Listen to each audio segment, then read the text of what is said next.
y yo creo que eso fue perfilando mi caminar, mi trayectoria en este mundo, que es bastante pequeño, pero que cada vez se está diversificando más y eso es súper importante y es muy enriquecedor. Entonces, mis innovaciones ahí fueron la intervención no solamente con niños, niñas y adolescentes, sino que también con quienes cuidaban, las personas significativas, que en su mayoría son mujeres, que después vamos a ir viendo eso, y eso me abrió ciertos caminos para después postular a un cargo que era de coordinadora para implementar un nuevo programa que es el CBS Mujeres Metropolitano del CERNAMEJ, eh, que procuraba y, digamos, requería una vasta experiencia en violencias sexuales, pero además incorporar el trabajo con personas adultas, en este caso mujeres.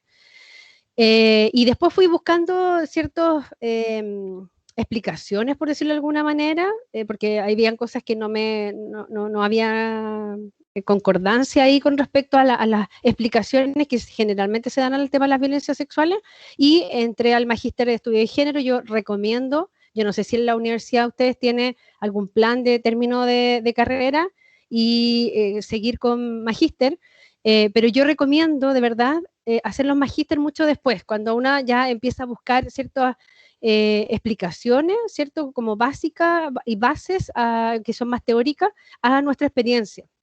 Entonces ahí entré a estudiar el magíster en estudio de género en la Universidad de Chile, y estando en mi escritorio en el CBS Mujeres Metropolitano, me llega un correo y me dice una headhunter que si me interesa postular un cargo para implementar muy similar a lo que estaba haciendo, pero no me podía decir dónde, así como muy, como harta, digamos, como mucha cosa oscura. Yo decía, ¿qué es esto? A lo mejor es una broma.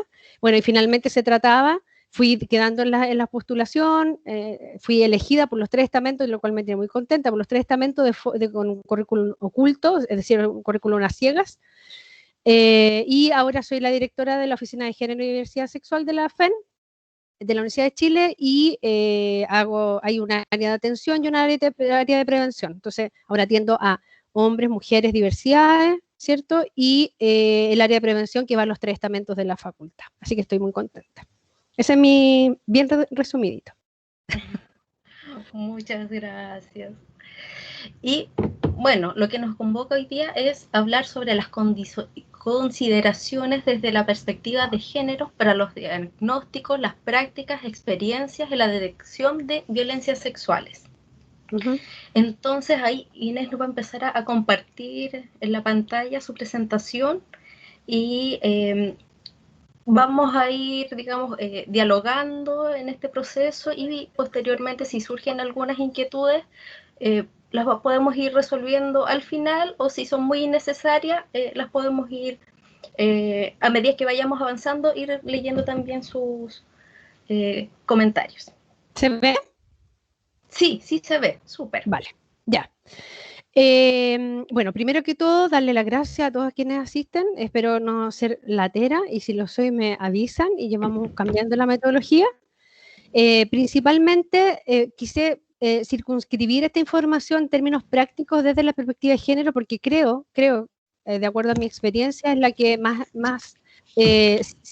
seguridad genera para poder comprender este fenómeno de la violencia sexual, ¿ya? Violencia sexual.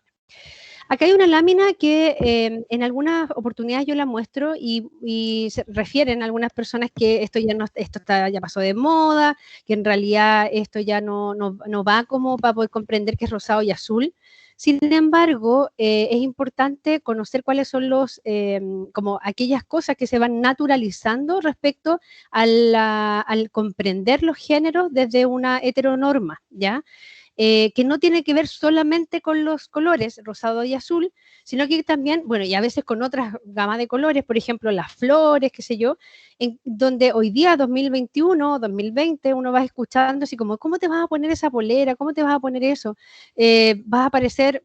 Y ahí como que la gente ahora toma conciencia de lo que está diciendo, se queda más callado y dice, no, en realidad, ¿sabes qué? Si quieres ponértela, no sé, ¿cierto? Pero es importante que esto, que aparece como, entre comillas, hoy día burdo, ¿cierto? De entender, o sea, de mirar, todavía sigue de una forma manifestándose, ¿ya?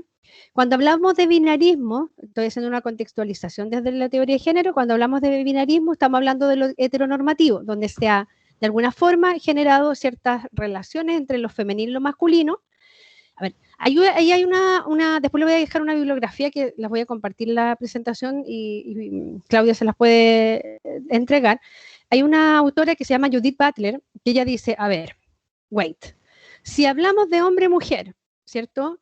Y empezamos a decir, para hablar desde género, entre comillas, de femenino y masculino, estamos diciendo lo mismo. Entonces, el género no tiene que ver solamente con lo femenino y lo masculino, porque eso son binarismos, eso es mirar desde la heteronorma, ¿cierto? Sino que hablar de género es mucho más que eso, lo vamos a ver a continuación, ¿ya? Y aún así, lo femenino y lo masculino se ha heteronormado tanto, yo digo heteroformateado, porque es como que nos metieron antes decía un disquete, ahora es un chip, en nuestra cabeza, ¿sí? Donde lo femenino tiene que ver con las mujeres, la naturaleza, la luna, ¿cierto? Lo emocional, lo débil, las cosas que son tiernas, lo blanca. Cuando asociamos a lo femenino a los animales, ahí ya no nos va tan bien, ¿cierto? Porque tiene que ver con, por ejemplo, cuando es muy común escuchar en los lenguajes más coloquiales, ¿cierto? Decir, oye, esta galla o esta mujer, si es que se le puede llamar mujer, dejó a los hijos botados como una perra, ¿cierto? Y la verdad es que estamos ahí haciendo cruces bastante complejos en términos de género, porque para empezar una perrita, ¿cierto? Nunca deja botado a sus animalitos, a no ser que la naturaleza le vaya mostrando que hay algo que por lo cual hay que apartar, ¿cierto? Y generalmente el que menos alimenta, el que termina falleciendo. O la yegua, ¿cierto? Así como, esta yegua. Pero cuando nos referimos, por ejemplo, a lo masculino, toma y tiene una concepción mucho más dura, ¿cierto? Más fuerte, ¿cierto? Están los caballos de fuerza, el perro que es buena gente, ¿cierto? Buena onda, lo fuerte, lo activo, ¿ya? Entonces, ahí hay que considerar justamente que los binarismos heteronormativos son estos, pero hay una gama mucho más amplia de concebir lo que tiene que ver con el género, ¿ya? Ahora, es importante para lo que viene considerar algo que ustedes lo tienen absolutamente súper manejado, ¿cierto? Estudiado y lo van a seguir utilizando absolutamente en toda su vida laboral, que tiene que ver con considerar la importancia de lo subjetivo, ¿ya? ¿Y qué tiene que ver esto? Es cómo percibimos la realidad, ¿cierto? De una misma imagen podemos hacer dos lecturas, de una misma experiencia podemos hacer distintos pensamientos, ¿cierto? Distintas conjeturas, y también considerar que hoy día está la realidad virtual, que es una realidad que nos empapa, fisiológicamente nos compromete, ¿cierto? Y acá un extracto de la Mafalda que dice, ¿cierto? Que es para considerar cómo vemos de distintas formas una misma situación, que dice la Mafalda, me parte el alma ver gente pobre, y Susanita dice, a mí también. Entonces la Mafalda dice, habría que dar techo, trabajo, protección y bienestar a los pobres, y la Susanita dice, ¿para qué tanto si basta con esconderlos? Entonces acá vamos viendo que efectivamente dos personas que están en un mismo lugar pueden concebir una misma situación con distintos significados personales que tienen que ver con la experiencia, primera infancia, cómo voy incorporando los significados de la experiencia, la música que me contaron al incorporarme a una familia, ¿cierto? Y al sistema en el cual estoy viviendo, y contexto, y miles de variables. Ya. ¿Qué se entiende por género para poder comprender lo que viene? Cuando hablamos de género, entonces hablamos de los poderes. Vamos a escuchar a la Judith Butler que dice, oigan, ojo, no es hablar solamente femenino o masculino, es mucho más que eso. Entonces, ¿qué es lo que es? Finalmente tiene que ver con los poderes y las estructuras. Hay un autor que refiere que hay tres pilares fundamentales, que es Pierre Bourdieu, que es, ay, se me estaba yendo, que hay tres pilares fundamentales respecto a la estructura. La violencia de género es estructural, se concibe la estructura. ¿Y cuáles son estos tres pilares fundamentales? Son el Estado, la escuela, la educación. Ustedes están inmersos ahí en un pilar fundamental donde se les va mostrando un camino a seguir, ¿cierto? Y están las iglesias en general, todas las iglesias, ¿ya? Cuando hablamos de estos poderes estructurales, lo complejo aquí es que cuando resulta finalmente, cuando se van invisibilizando las necesidades de las personas, ¿ya? que tiene como resultado final la negación de las necesidades de las personas. Alguien en alguna exposición me comentaba y me decía, oye, pero la familia también es un pilar fundamental de la estructura, ¿cierto? Entonces, sí, pero la familia, lo que tú concibes como familia, te lo entrega tu Estado, porque puede ser de otro país, tu Estado, ¿cierto? La educación, que nos va permeando lo que concebimos como familia o no, lo que podemos permitir o no concebir como familia, ¿cierto? Hoy día la familia monoparental es una familia que se concibe dentro de las posibilidades familiares, y también las iglesias que dicen, yo no te puedo casar porque te falta o yo sí te puedo casar, ven, yo te acojo en mi iglesia y vamos a hacer familia, te van normando, ¿ya? Y esto cómo se transmite, cómo se permea en nuestro cuerpo, en nuestro conocimiento, finalmente a través de la normalización de las situaciones, ¿ya? Es decir, normalizo, no veo que haya un doble discurso o no veo que esté mal, ¿cierto? Las personas negras, ¿cierto? Y digo negras porque hay un activismo político respecto al llamarse negro, negra. Las personas negras afrodescendientes refieren o nacían esclavos por el color, por su color, ¿cierto? Nacían esclavos por su raza. Entonces, la violencia de género parece que es mucho más amplia.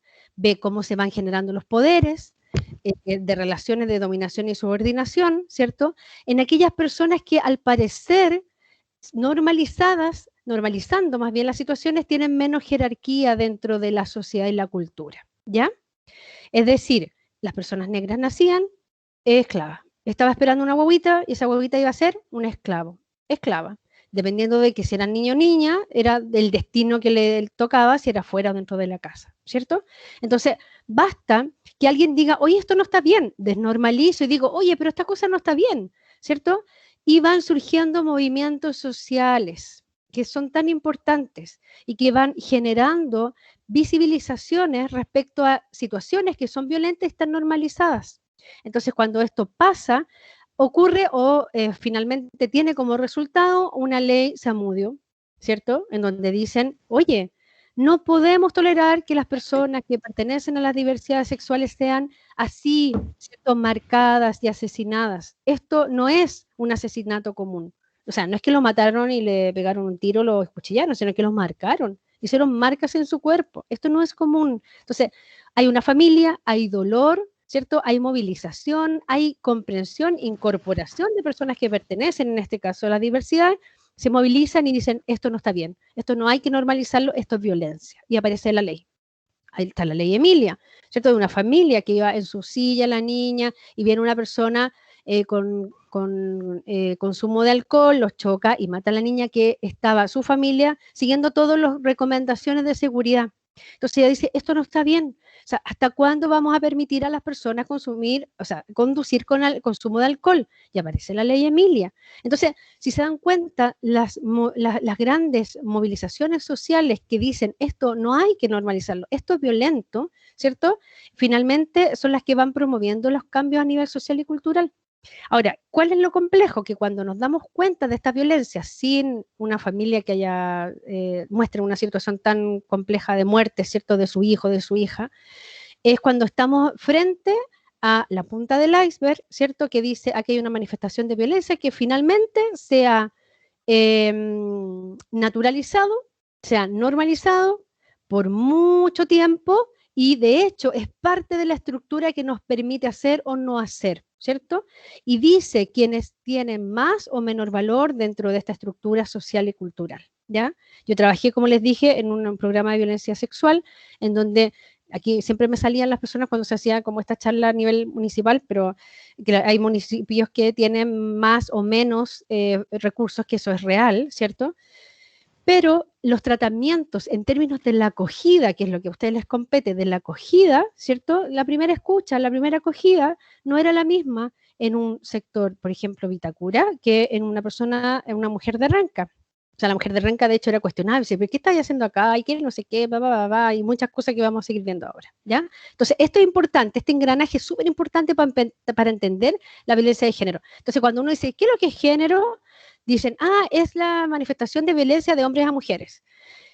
Ya, pero yo podría preguntar y cuestionar y decir, ¿y qué pasa cuando una mujer es cuerpo, hace de sí misma un cuerpo respecto a la masculinidad hegemónica y es mucho más machista, ¿cierto? Hablando más coloquialmente, que un propio hombre? Entonces me pueden decir, entonces no es solamente de hombres y mujeres. Entonces yo les respondo a ustedes, no. La violencia de género, cuando uno hace esta pregunta, resalta lo más evidente en términos visuales, ¿cierto? Que tiene que ver con hombres y mujeres, pero tiene todo otro tipo de relaciones respecto a personas que eventualmente y socialmente se han normalizado, tengan una categoría inferior o segunda categoría, como se habla incluso en una canción. ¿Ya? Yo no sé si habrá alguna pregunta aquí, una duda, alguna consulta. Es importante considerar esto para poder avanzar. Yo no veo el chat, Claudia, así que tú eres mi... Ya. Hasta el momento nadie ha escrito nada, pero si alguien tiene una consulta, esperamos un minutito. ¿Cierto? Sí. Digan sí al chat, digan sí. Sí. Claudia, ¿les avisaste que esto es una prueba final o no? No, se me olvidó esa parte. ¿Viste? Acá Pat dice que está todo clarito. Ya, que buenísimo, buenísimo, buenísimo. Entonces, cuando ustedes hablan de violencia de género, no es solamente violencia de género entre hombres y mujeres, son todos los poderes que ejercen relaciones de dominación y subordinación. Y ahí están ustedes, compañeros colegas, compañeras colegas, futuros colegas. Porque ustedes tienen social y culturalmente, o sea, van a tener, y ya tienen algunos, como que empiezan a gozar de este poder, incluso cuando les dicen doctor o doctora, como que les gusta, ¿cierto? Porque los posicionan socialmente y culturalmente en otro nivel, van a empezar a gozar de este poder, ¿cierto? Ahora, el goce no es malo tener poder, o sea, todo el mundo tiene poder y tiene poder de acuerdo a sus roles, porque ustedes psicólogos, psicólogas van a ser súper poderosos, ¿cierto? Y poderosas donde trabajen, no sé, spam, por ejemplo. Pero resulta que llegan a la casa y siguen siendo hija, entonces el poder ahí se traslada, ¿cierto? Entonces, los roles también nos van generando esos poderes que tenemos, ¿ya? Ya. Ahí, me adelanté. ¿Va? ¿Y por qué no me aparece de uno? Ahí está, ya. Violencia sexual. No, parece que me adelanté demasiado. Espérame un poquito. A ver, retroceder nomás. Sí, pues, no podíamos hablar de las presentaciones si no sabíamos qué era la violencia. Ya. Ahí sí. Acá. Yo propongo, de acuerdo a mi experiencia, hablar en plural, ¿ya? ¿Por qué? Porque las violencias son incorporadas de forma totalmente distintas de una persona a otra, ¿cierto? Porque vimos que esto tiene que ver con lo subjetivo y además tiene que ver con todas las variables de vida, ¿cierto? Primera infancia, apego, formas en que incorporo las experiencias y le doy significado a esa experiencia, ¿cierto? Y así, innumerables variables, ¿ya? Entonces, yo propongo la pluralidad de hablar de violencias sexuales, de las mujeres, de los hombres, de las diversidades, ¿cierto? Para poder comprender qué es lo que son las violencias sexuales, ¿ya? Y en su término y concepto de transgresión corporal, lo relativo a lo corporal, ¿ya? Porque relativo vamos a ver después, que afecta y o violenta la esfera de la intimidad de una persona, ¿ya? Puse persona porque efectivamente este es un lenguaje más inclusivo desde la perspectiva de género, que podría ser niño, niña, adolescente, después vamos a desgranar el choclo, por decirlo así, niños ni adolescentes, mujeres, hombres, como viven también las violencias sexuales, pero tiene que ver con eso, con una afectación, ¿cierto?, en la esfera de la intimidad. Tipo de violencia, y aquí porque es relativo a lo corporal, ¿es corporal o relativo? Acosos callejeros, ¿ya? Y el acoso callejero eventualmente pudiese ser una figura en donde hay, las figuras son múltiples, desde que te dicen algo que tiene que ver con la intimidad, ¿cierto? Y con lo sexual, hasta eventuales, hablan de toqueteos, pero tienen que ver con violencia sexual, ahí vamos a ver la diferencia, e incluso también, por ejemplo, cuando alguien, un hombre o una mujer, eventualmente pudiese tener una conducta sexual en un espacio público y su goce tiene que ver con que la persona lo esté mirando, ¿ya? Los acosos sexuales, ¿ya? Que tienen que ver justamente con, que está muy relacionado también con lo laboral, pero que tienen que ver con por ejemplo, el solicitar o el promover o el procurar o el invitar, ¿cierto?, a alguna situación a través de un favor, eventualmente favor entre comillas, sexual, ¿cierto?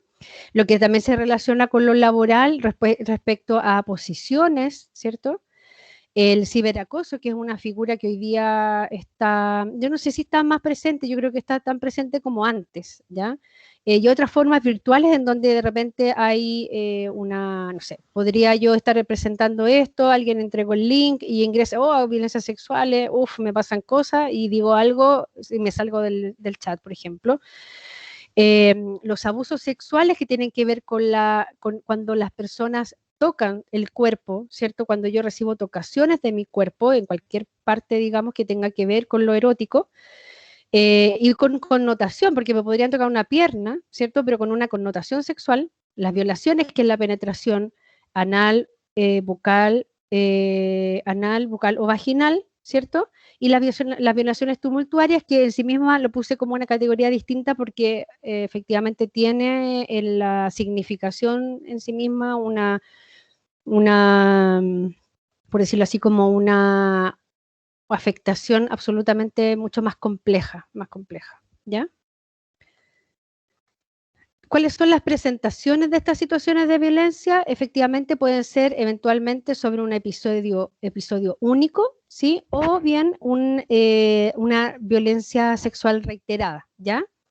Ahora, es importante acá valorar el contexto de la persona, las formas de presentación, las personas involucradas, entre otras variables que involucran a la develación. La develación, que si ustedes atienden en cualquier lugar, ¿cierto? La develación va a estar ahí en la entrada de la puerta, ¿ya? ¿Por qué? Porque es el momento en que la persona eventualmente refiere información escueta o bastante detallada de una situación de violencia sexual que le ha ocurrido en ese momento o en otro, ¿ya? Lo que gatilla la sensación de poder, digamos, de confort, podríamos decir, o de confianza respecto a la develación, tiene que ver, y ahí es donde se tiene que ponderar justamente, pero tiene que ver con un momento de la vida de esa persona que dice relación con elementos que eventualmente pudiesen ser que hay un mayor riesgo, lo vamos a ver más a continuación, o bien que hay elementos que yo puedo considerar como que están ocurriendo en el momento, o sea, la persona ve que hay un riesgo inminente para que eventualmente se repita una situación de nuevo, o bien que estoy siendo violentada en ese momento y ya no tolero más esa situación, por ejemplo, ¿ya? La develación y a quién se le devela es tan importante, yo lo he visto, digamos, como en la práctica, porque habla un poco de la ponderación del pronóstico. Si esta develación se hace en niños, niñas y adolescentes a la persona significativa, que es además la cuidadora o cuidador, habla de un pronóstico bastante positivo, ¿ya? Pero si la develación se entrega a personas que están muy fuera del sistema más inmediato, ¿cierto? Habla de una situación compleja respecto a los riesgos que está viviendo y experimentando la persona que está develando, ¿ya? ¿Hay alguna pregunta hasta acá? Hasta el momento nada. ¿Alguien quiere hacer alguna pregunta, ya sea a través del chat o levantando la mano? Yo no veo la levantada de mano tampoco, Ya. veo solamente mi presentación. No sé si la estoy viendo yo, nada. No, están todos claritos hasta el momento. ¿Verdad? Oye, que sigo claro hoy día. Como Estoy nunca. hablando con, no, pero ¿sabes qué? Tiene que ver a quién le estoy, claro, con las personas que me están escuchando, ¿cachai? Tiene que ver con con que ustedes son psicólogos y psicólogas, claro. Ya, aquí Ahí empezamos con algunas Dani también diferencias. dice que todo muy claro. Ya, Ahí para súper, súper. Ya, retroalimentación. ya.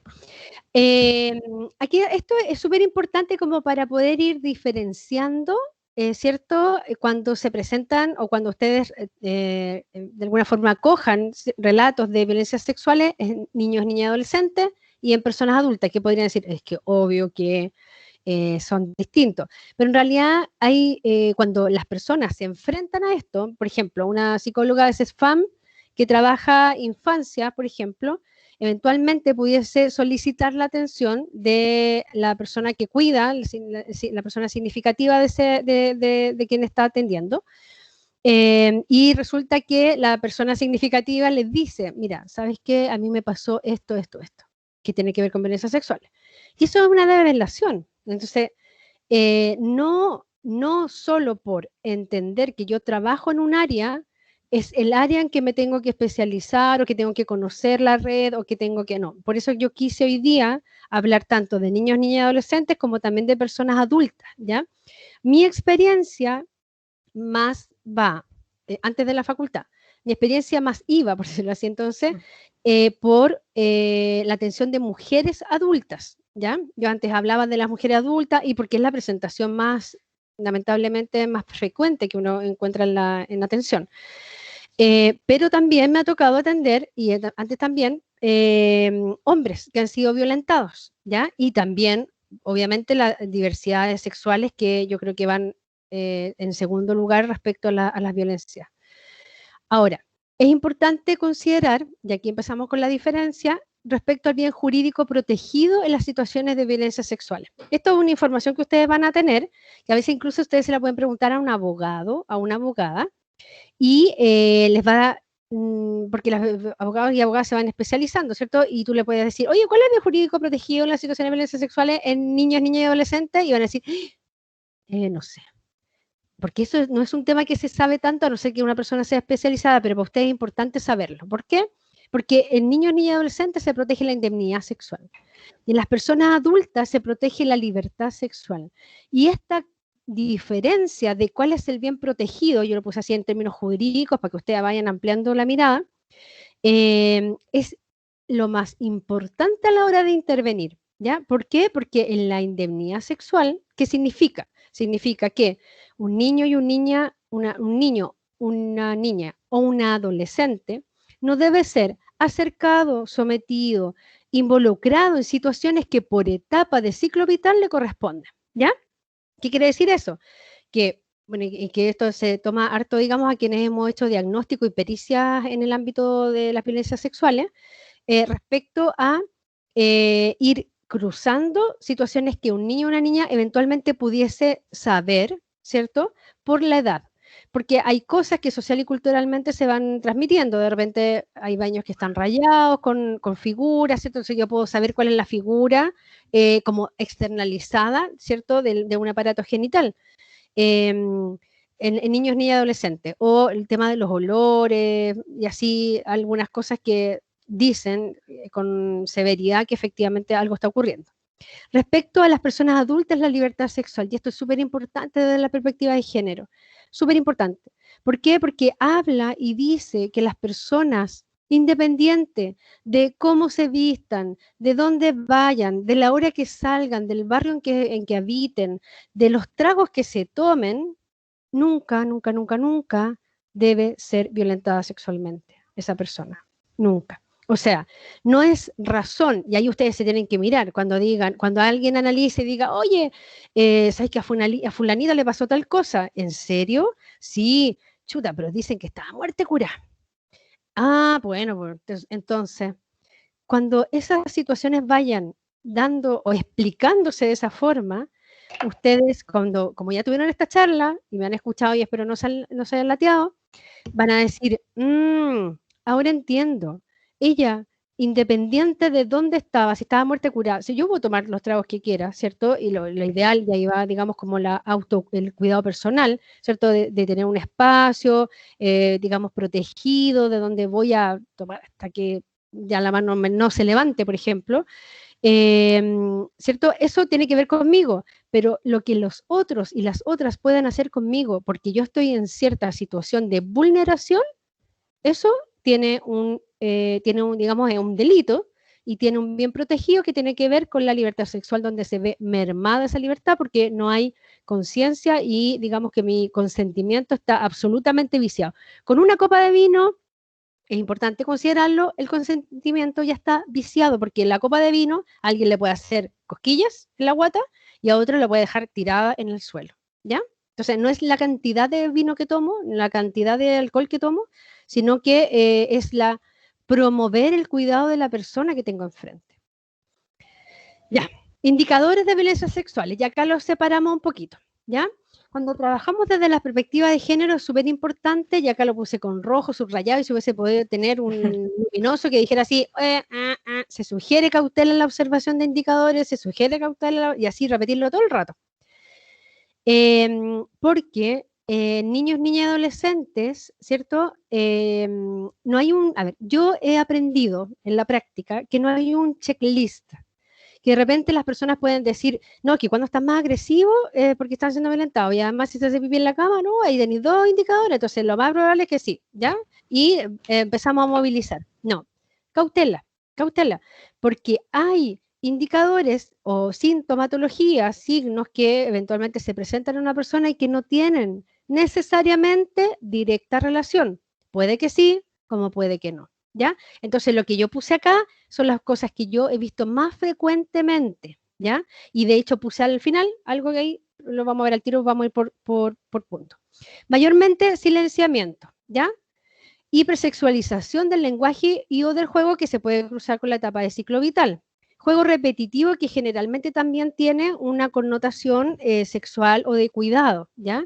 Evitación de personas y o espacio, ¿ya? Así como no quiero estar, no quiero ir, pero ojo, cautela en la observación. O sea, yo podría decir cada uno de estos puntos e ir de nuevo a los subrayados, ¿cierto? Evitación de personas o espacio, cautela, porque no necesariamente tiene que ver, pero hay que cruzar con otras variables. Cambios de hábitos del sueño, que puede ser pesadilla, ¿cierto? No se está conciliando el sueño de forma reparadora, por ejemplo. Y acá puse, ¿por qué cautela? Porque la agresividad o la conducta complaciente se presentan de forma, yo diría que 50 y 50, de acuerdo a mi experiencia en violencia, en trabajo de violencia sexuales con niños, niñas y adolescentes, en trabajo reparatorio. Entonces, yo tengo, digamos, como la experiencia de haber recibido, ¿cierto? De analizar y de acoger, digamos, los indicadores del diagnóstico, entonces yo puedo decir, esto es lo que más se repite. Lo demás, de verdad, que de alguna forma puede estar o no presente, ¿ya? Entonces, súper importante para esto, cruzar las variables. Siempre cuando ustedes, por ejemplo, si ustedes no trabajan en programas de alta complejidad, igual, yo les dije, o sea, ustedes pueden estar haciendo la práctica y los vieron como, los significaron como una persona confiable y alguien les dice, oye, ¿sabes qué? A mí me pasó ta, ta, ta, ta, ta, ta. Y ustedes están haciendo la práctica y dicen, ay, ¿qué es lo que hago con esto? Entonces, ustedes súper sinceramente le dice, acogen, ¿cierto? Vamos a ver al tiro como el tema de la acogida, pero es importante no correr en círculo, ¿ya? Las personas cuando develan, a ver, es poco frecuente encontrarse con casos en donde la persona ha sido violentada el mismo día.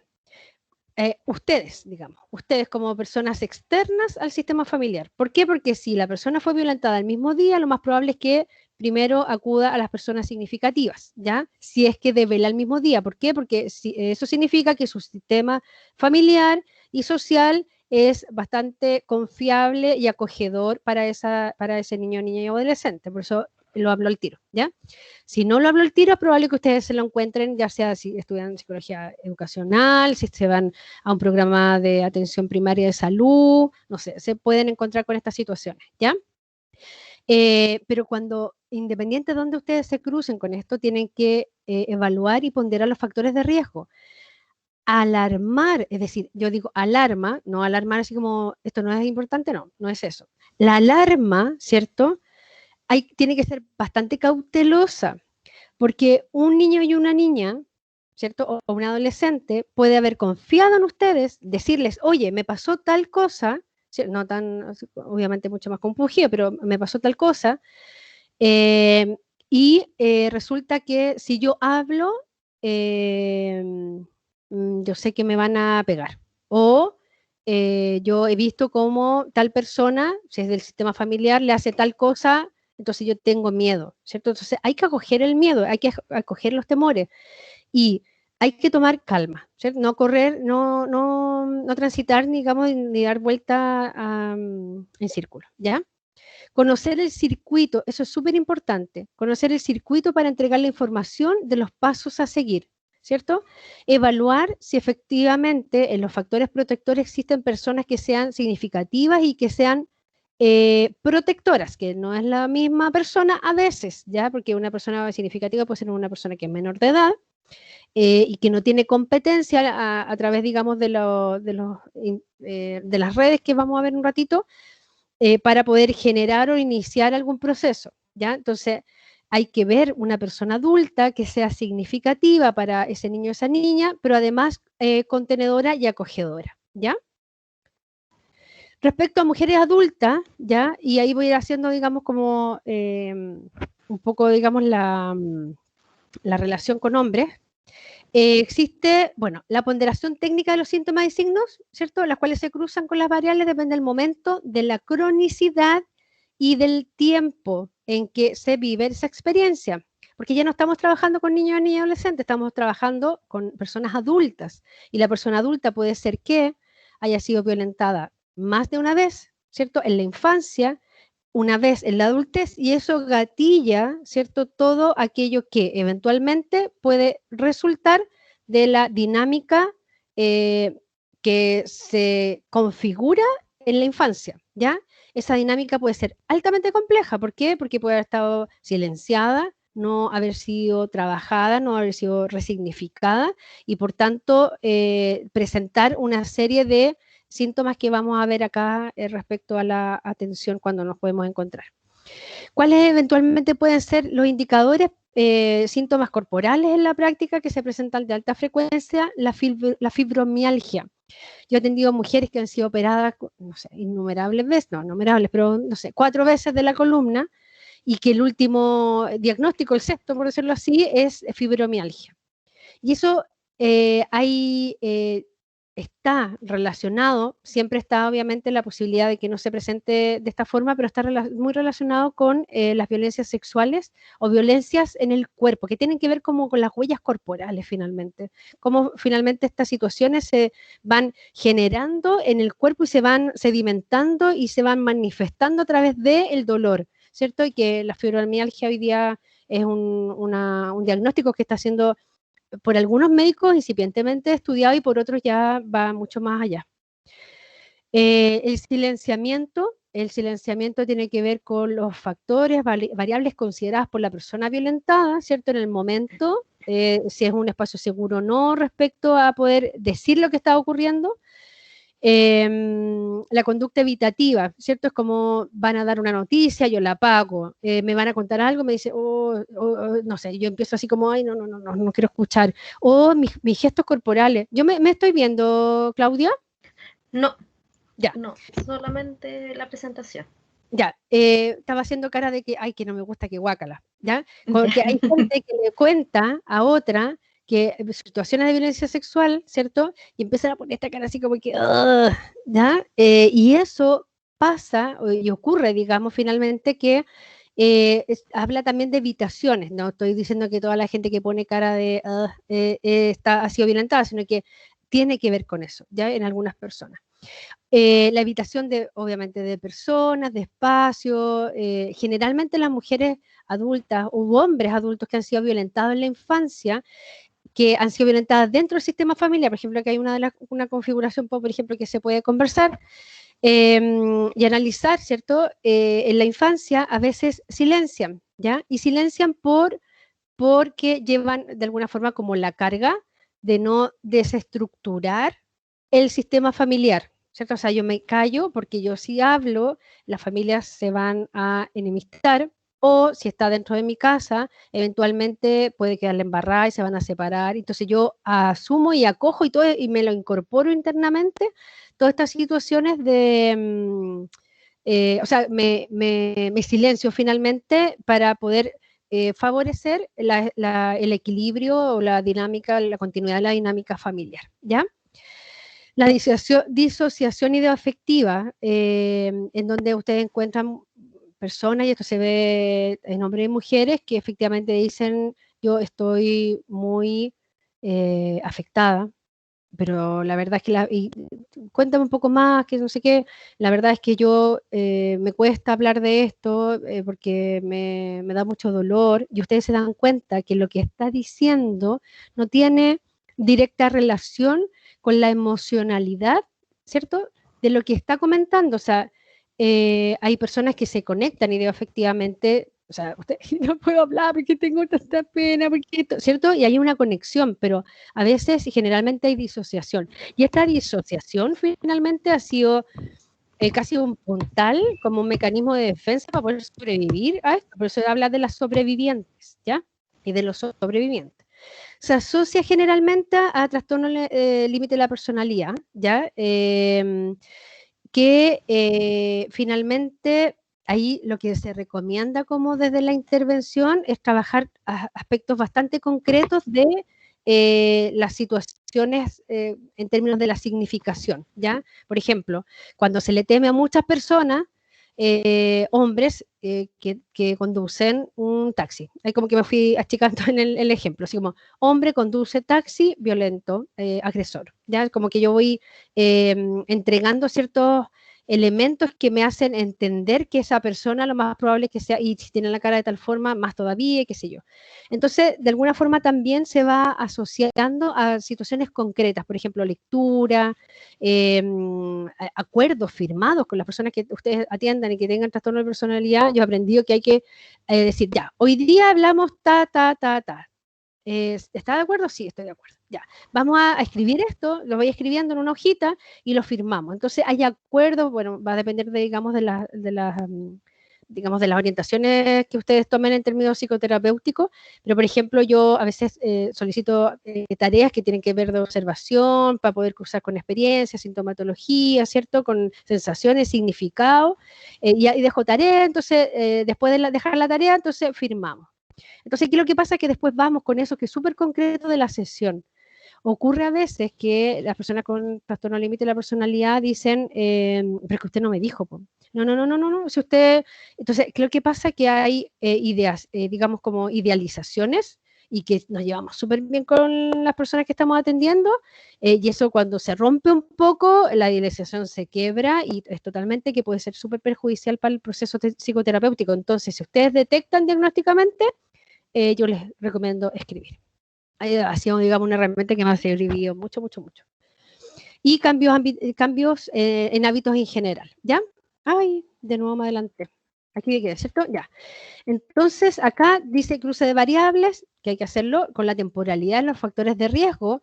Aquí las tendencias a veces tienen que ver con hacer o tratar como si fuesen niño, niña, adolescente a las personas adultas y a las mujeres sobre todo, ¿ya? Y ahí hay un tema como patriarcal de mansplaining, incluso se podría decir en términos de micromachismo, que uno podría decir, oye, espérate, ella es una persona que efectivamente tiene herramientas. El tema es que las relaciones, las experiencias de vida la han no la han dejado utilizar esa herramienta porque cuando la utilizó, por ejemplo, le viene un golpe de vuelta, o cuando lo utilizó le vino la violencia sexual de vuelta, o cuando, no sé, entonces yo aprendo a no usar mis capacidades, o sea, finalmente yo soy resultado de con quién me socializo. Entonces es súper importante ver ahí eso, considerarlo como también dentro de la lectura de los factores de riesgo. Y el reconocimiento y fortalecimiento de factores protectores, que tienen que ver con no sé, por ejemplo, si yo salgo con quiénes, me voy cuidando o no salgo sola porque me gusta la autonomía en términos de mi libertad de movimiento, entonces finalmente lo que hago es tener como un circuito de protección, por ejemplo, entrego el número de la patente del auto del cual me subo, mando el pantallazo de no sé qué, ¿cierto? Como que hay hartas formas en que una persona puede sentirse protegida respecto a esta materia después, ¿ya? Después del adulto medio. ¿Qué hago si me entregan un relato de violencia sexual? Ya, acá van las recomendaciones. Escucha activa. ¿Qué significa escuchar activamente? Significa incorporar la experiencia tal y como me la están entregando, ¿ya? Eso significa no cuestionar, ¿cierto? Y por tanto lo que dice ahí es dar credibilidad al relato y contener. Entonces ustedes pueden decir, oye, pero es que ¿sabéis qué? En el análisis de caso, oye, ¿sabéis qué? Que resulta que esta mujer que se atendió conmigo entregó una situación, como relato, una situación de violencia que a mi compañera de equipo le entregó el mismo relato hace 2 semanas atrás, pero a mí me dijo que le había pasado hoy día y a mi compañera también le pasó hoy día. Cuando nosotras recibimos un relato, no somos investigadores. Eso se lo dejamos a otra área, ¿ya? Que tiene que ver con lo jurídico. Siempre y cuando esa mujer decida o ese hombre decida denunciar, ¿ya? Esto aquí va en gran diferencia con respecto a niños y niñas adolescentes, porque los niños y niñas adolescentes, ay, más adelante no, se denuncian, ¿ya? Siempre se denuncian, lo nombro más adelantito. Entonces, no realizar preguntas sobre los hechos, ¿ya? O sea, ¿y cómo fue? ¿Dónde fue? ¿Y a qué hora fue? Por ejemplo, yo tengo el relato de mujeres que fueron a hacer la denuncia a carabineros, entonces el carabinero de la guardia le dice, ¿y a qué hora fue? No sé, por ejemplo, en una situación de, no estoy contando como otra cosa, pero, por ejemplo, una mujer que llega muy compungida, muy afectada, y el carabinero le dice a qué hora, o carabinera le dice a qué hora le pasó esto. Entonces la mujer dice como a las 6. Y esto es un relato verídico, digamos, como a las 6. Entonces el carabinero le dice como a las 6. Entonces dice como a las 6 más o menos. Porque, ¿qué es lo que pasa? Que generalmente una o uno saca conclusión de tiempos cuando está así como medio nervioso o incluso cuando no tienes claridad de la hora por las actividades que realizaste, ¿cierto? Durante el día. Entonces, yo salgo de mi pega a tal hora, tomo el metro se demora tanto, ¿cierto? Todas estas cuestiones así como súper full rápido porque estoy dando una declaración que me tiene muy mal. Entonces digo como a las 6. Y carabinero dice, a ver, pero no puedo poner como a las 6 acá, pues dígame a las 6:05, a las 6:12, a las 6. Entonces, en realidad, el manejo de estas situaciones puede ser muy, muy complejo. A veces, incluso, la forma en que se incorporan estos relatos, ¿cierto? Puede ser más iatrogénicos en sí mismos que la propia situación de violencia.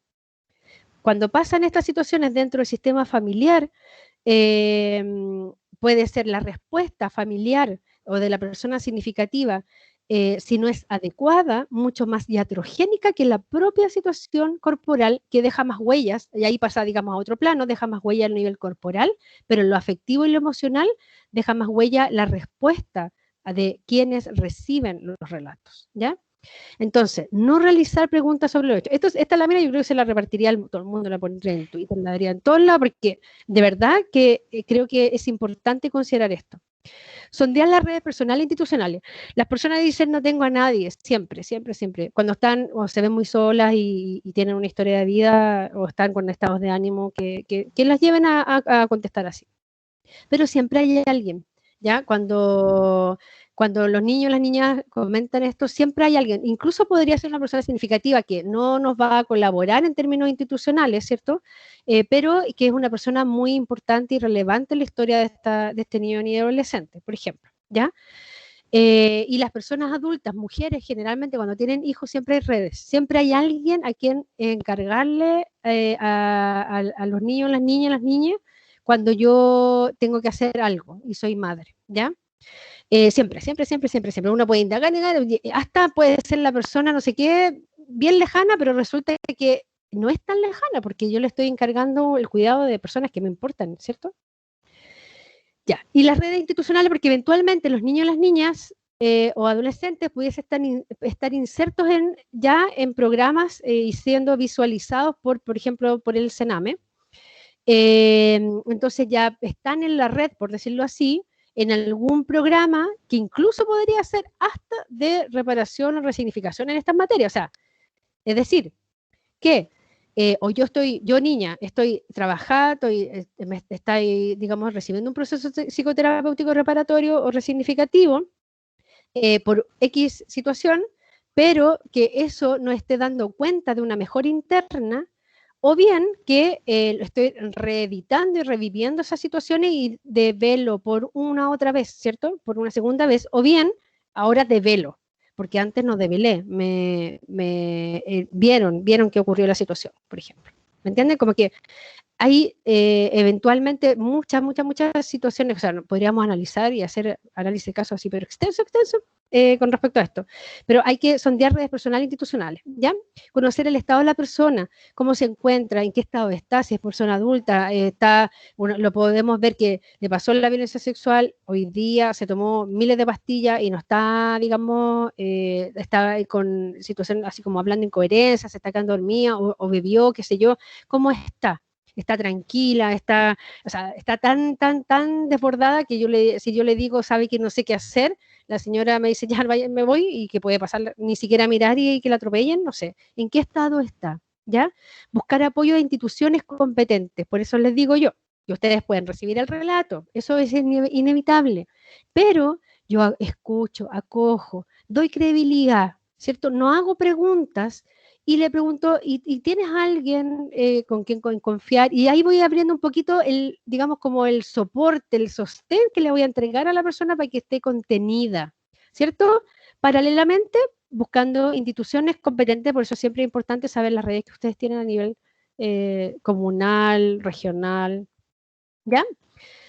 Ya, acá puse derivación. ¿Hay alguna pregunta o duda hasta ahí? Claudita, ¿se me puedes decir tú? Hasta el momento nadie ha escrito nada ni ha levantado la mano. ¿No? Ya. ¿Y No. estará... ¿Alguien quiere preguntar algo?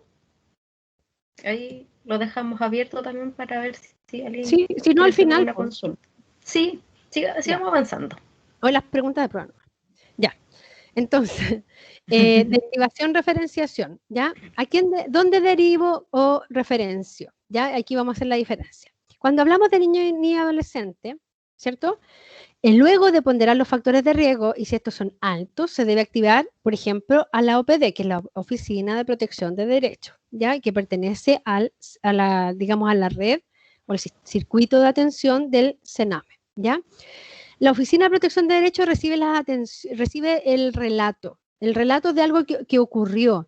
No se esmeren en tener tanta información, porque en querer tener tanta información, ustedes van a hacer preguntas que pueden ser no adecuadas, y no porque ustedes sean inadecuados, sino que porque esa persona no está dispuesta a hablar en ese momento de tantas cosas. Hay personas que develan y develan hasta los últimos detalles, y hasta una, así en términos como más contratransferenciales, así como, ¿cierto? Pero cuando se entrega un relato a la OPD, incluso se pudiese hacer un relato, yo sabía de casos que son anónimos, ¿ya? La OPD trabaja en directa relación con los colegios, entonces se va generando ahí un circuito de observación respecto a esta materia. Es importante saber, ¿cierto? Si es que lo saben, si no se preocupen, si la red, lo que dije anteriormente, red personal, ¿ya?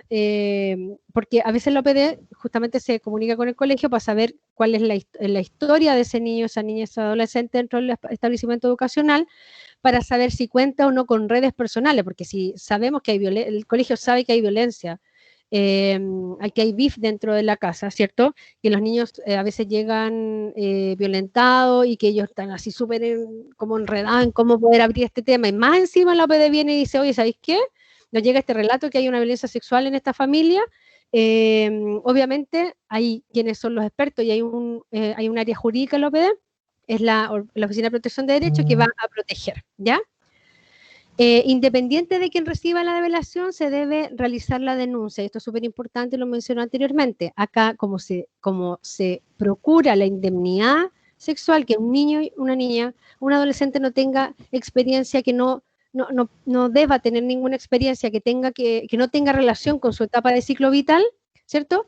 Se debe realizar la denuncia. Acá el secreto profesional no va, ¿cierto? Pero aquí les voy a decir una cosa. Es muy positivo, ¿cierto? Fortalecer las redes, digamos, personales en una primera instancia. ¿Por qué? Porque estas redes personales de los niños y las niñas, que lo que va a hacer, va a acoger y va a dar una lectura de la situación que está ocurriendo. Entonces es importante fortalecerla y que eventualmente incluso sea esa persona, la persona protectora, quien pone la denuncia y nosotros acompañar eventualmente ese proceso, ¿ya? Las denuncias se pueden realizar y aquí pusimos, digamos como, voy a ir comentando cuál es la experiencia en cada una de ellas. Ministerio Público, que a través de la Fiscalía, donde las niñas van con una persona adulta, ¿cierto? Tienen que llevar su certificado de nacimiento y refieren la situación en una digamos, una ventanilla, así como, oye, vengo a y las hacen pasar a otro lugar más cuidado. Y eventualmente se pudiese generar un circuito interno justamente en la Fiscalía, donde hay una grabación de la primera entrevista que sirve como único, y eventualmente hay otras, como único relato que se entrega, como relato único, por decirlo así. En tribunales de familia, ¿cierto? Ahora, si yo develo una situación en tribunales de familia al observar que es una situación que es constitutiva de delito, va a oficiar al Ministerio Público, se declara incompetente, dice yo, tribunal de familia tanto, me declaro incompetente frente a una situación de delito o algo así, y por tanto oficio al Ministerio Público tanto que va a depender de donde se relató que ocurrieron los hechos, ¿ya?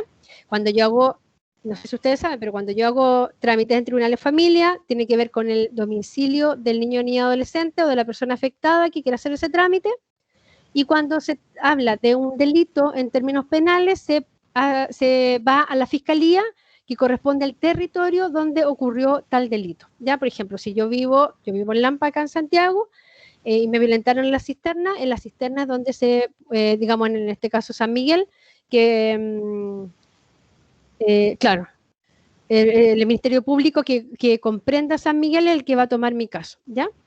Y Carabineros, y aquí yo puse, quien activa unidades especializadas, ¿ya?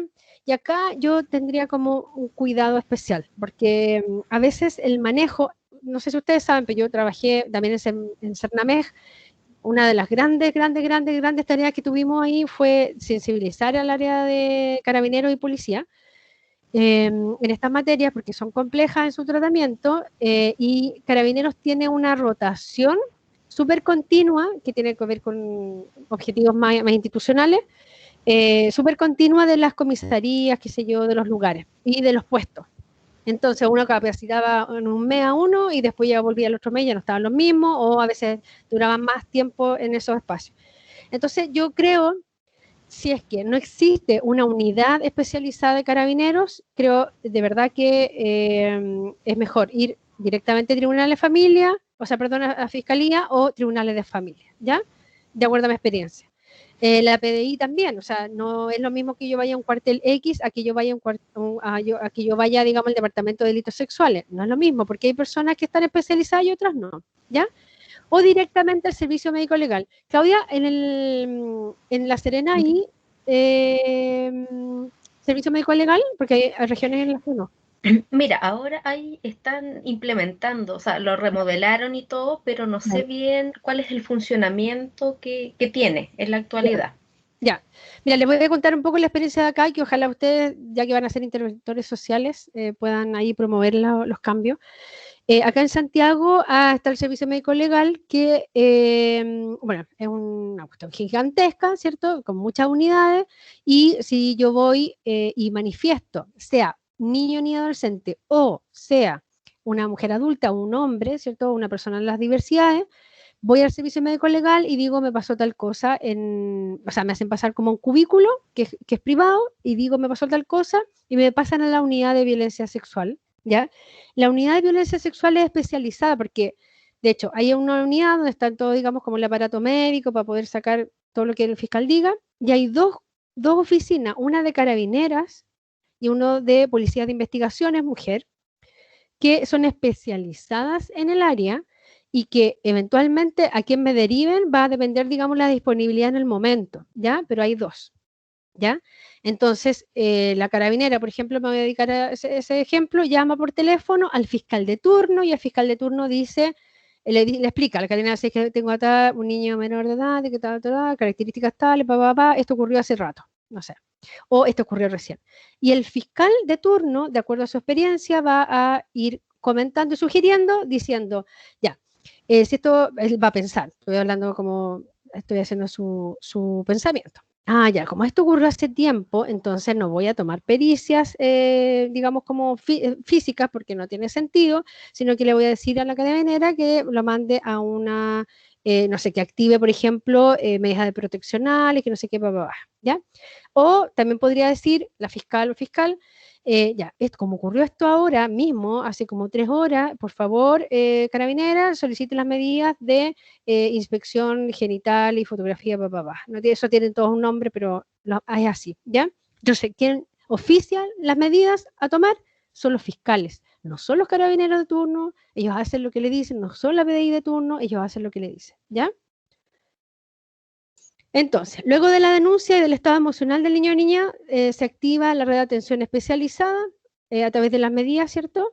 En el caso que la niña, niño o niña adolescente, se sugiere realizar la derivación de forma súper cuidada, entregando siempre la mayor cantidad de información. De repente, las personas que trabajan en esta área tienden a hablar con las personas adultas significativas, pero resulta que el que le trajo el relato o el que está relatando en ese momento es otra persona, está ahí abajo, está como que la conversación es como por acá arriba y acá abajo como que hay un pimponeo de acá para allá para poder entender y lograr entender qué es lo que están diciendo estas personas adultas que no entiendo ni una cuestión.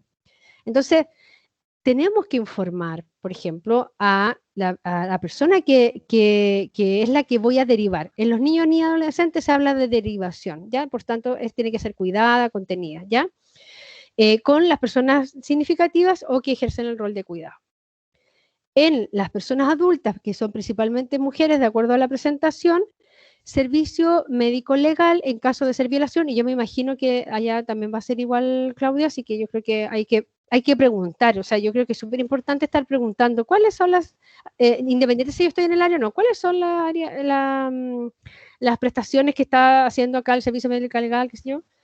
En segundo lugar, cuando pongo violaciones porque pasó hace poquito, ¿ya?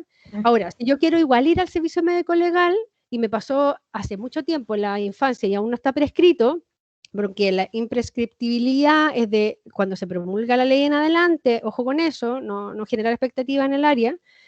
Si todavía no está prescrito, por ejemplo, mi agresión, yo igual recomiendo ir al servicio médico legal porque mi relato va a ser igual contenido, por decirlo así, por alguien de las policías que va a generar la red hacia el Ministerio Público. Entonces, como que la fiscal o el fiscal podría decir, ¿sabe qué? Tome igual pericia física y no sé qué, por ejemplo, estoy inventando, ¿ya? Porque las mujeres adultas como que a veces mandan a hacer pericias que no tienen mucho sentido, pero puede decir eso, entonces las hago al tiro y no tengo que esperar que el Ministerio Público oficie al servicio médico legal y que me den hora, ¿me entiendes? Como que es una atención de urgencia, por decirlo así, ¿ya? Ministerio Público, en segundo lugar, Tribunal de Familia, en el caso que la persona que agrede sea parte del sistema familiar. ¿Por qué? Igual van a oficiar a la Fiscalía, ¿ya? Pero, ¿por qué me sirve? Porque se pueden desprender medidas proteccionales. O sea, el juez del tribunal igual tiene competencia para poder solicitar, por ejemplo, la salida de alguien de una casa. Que vaya carabinero a sacar a alguien o proteger a alguien, ¿ya? Si hay medidas como más extremas de cambio de lugar incluso. Fiscalía cuenta con recursos para incluso cambiar a personas de domicilio, ¿ya? Por temas temporales, ¿ya? No son, digamos, como... Todas las medidas de fiscalía son mientras estudia la investigación, ya como para que tener claro eso. No es que a mí me pasen en una casa para siempre, sino que me la pasan mientras dura la investigación.